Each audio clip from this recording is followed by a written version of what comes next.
tornare la villa pace, puro parente modena vinace, ma non voglio pensare, non voglio considerare, che a vivere una vita buona.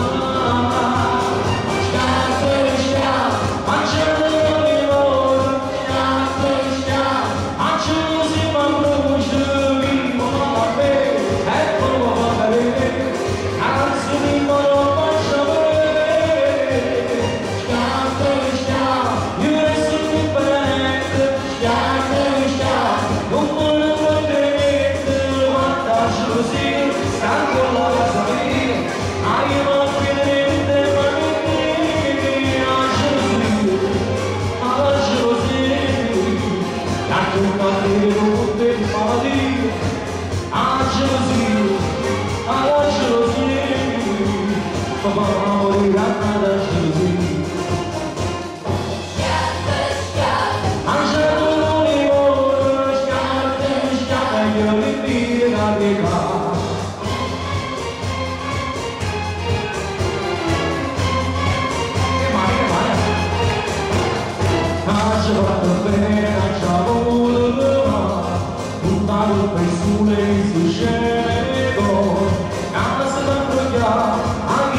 Krishna, Hare Krishna.